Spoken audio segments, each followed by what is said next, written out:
جارێکی دیکە گەرمیان بووەوە بە پێشەنگی سەرئاستی هەرێم لە خوێندنی ئیسلامی و ئەمساڵیش کچێکی دانیشتووی قەزای کەلار توانی پلەی یەکەمی سەرئاستی هەرێم لە خوێندنی ئیسلامی بەدەست بهێنێت.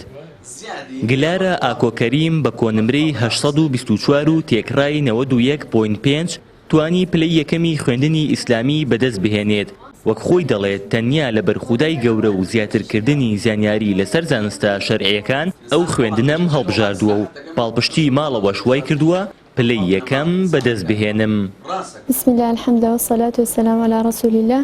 سواز بۆ خۆی پەروەردگار من گلارە ئاکۆ کە توانیمە ئاسیەکەم بهێنم لەسەر کوردستان لە خوێندنی ئیسلامی بە کۆنمرەی 824. ئەمە فەزڵی خۆی پەروەردگارە بەسەرمەوە و کاراسانی بۆ کردووم و پاشان زۆر سپاسی دایک و باوکم ئەکەم کە زۆر پاڵپشتم بوون و زۆر هاوکارم بوون و ئاسانکاریان بۆ کردووم و بە هەمان شێوە مامۆستاکانیشم خۆی گەرە پاداشی خێرم داتەوە.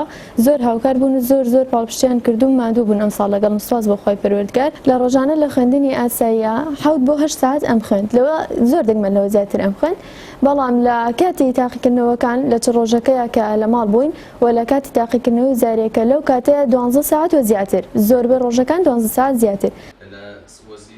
باوکی ئەم قوتابیە دڵخۆشە بەو سەرکەوتنەی کچەکەی و دەڵێت هەر لە سەرەتاوە ئەوەم لێ دەبینی کە پلەی یەکەم بەدەست بهێنێت. بسم الله والصلاة والسلام على رسول الله. من باوکی گلارە ئاکۆ کەرێمم کە توانی یەکەمی سەر کوردستان بێرێ الحەمد لله. سپاس بۆ ئەوخوا من 6 ساڵ پێش ئیسا بڕوام وا بوو ئینشاءالله بێتە یەکەم و دوای فەزڵی خوا بینیم ئەو و چاوی خۆم بینیم الحەمد لله. و من هیوادارم هیچ دایک و باوکێکی بەڕێز خۆی بەکەم دانە نەڵێ من ئیلتیزامم نییە ئەوە پلەی کەسێکی بۆ نمونە ئیلتیزامدارە، دایکێکی نێقابە، باوکێکی ڕێژدارە، ئەوە من توانام نییە. الحەمدلە ئەم توانی، بەڵام ئەمە فەزڵێکی خوای پەروەردگارە. هیچ باوکو دایکێک خۆی بەکەم دانەنا مناڵی بخاتەوە دراسە ئیسلامیە دین و دنیاشی دەسەکەوێت ئینشاءالله.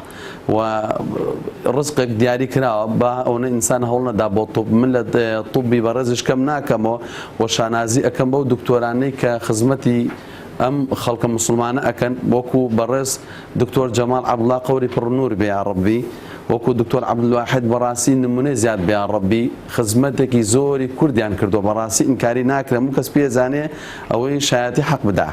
و من قەت لە دراساتی طب کەم ناکەمەوە، بەڵام ئەمە خزمەتی ئیسلامەکە و ئینشاءڵڵا ئەوەتە دکتۆری دڵی کەسەکان. داواکاری ئەم قوتابیە بەهرەمەندە لە حکوومەتی هەرێم و وەزارەتی پەروەردە ئەوەیە بایەخ بە خوێندنی ئیسلامی بدرێ و قوتابیان بتوانن بەویستی خۆیان ئەو بەشە هەڵبژێرن کە دەیانەوێت لی بخوێنن، نەوەک ئێستا کە ناچارن تەنیا زمانی عەرەبی بخوێنن.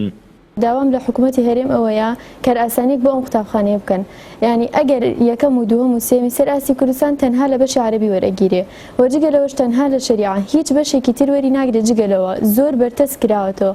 ساڵانی تر هەندێک ئەو بڕۆیە بۆ ئەیانوت بخرێتە سەر قانون وەری بگرێت یان ئینگلیزی، ئەوانەش هیچی نەماوە، تەنها عەرەبی بۆ ئەو سێ یەکەمەی کوردستان و جگەلەوە شەریعە، ئەوە هیچ لەوە زیاتر هیچی تر نییە.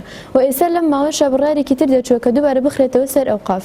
سەرەتا ئەم مەکتەبە کە دامەزرا لەسەر ئەوقاف بوو، بەڵام سواز بۆخوا خرایە سەر پەروەردە. داواکارین ئەوە جێبەجێ نەکرێت، چونکە ئەگەر ئەوە جێبەجێ بکرێ تەنها ئیمامێک ئەتوانێت دەرسی تیا بڵێتەوە، ئەو کات مامۆستایانی سەر پەروەردە ناتوانێت لەوێ دەرس بڵێن، ئەوش سپۆڕێکی خۆی ئەوەیە کە بابەتە وێژەیەکانی تیا بدرێتەوە. بۆیە ئەو دوو داواکاریمان هەیە لە حکوومەت.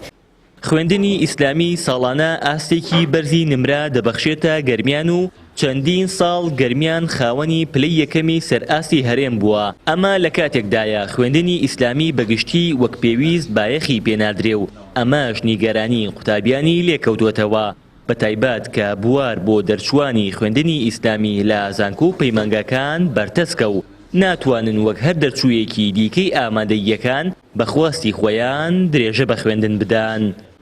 هاوەر محەممەد، کەناڵی ئاسمانی پەیام، گەرمیان.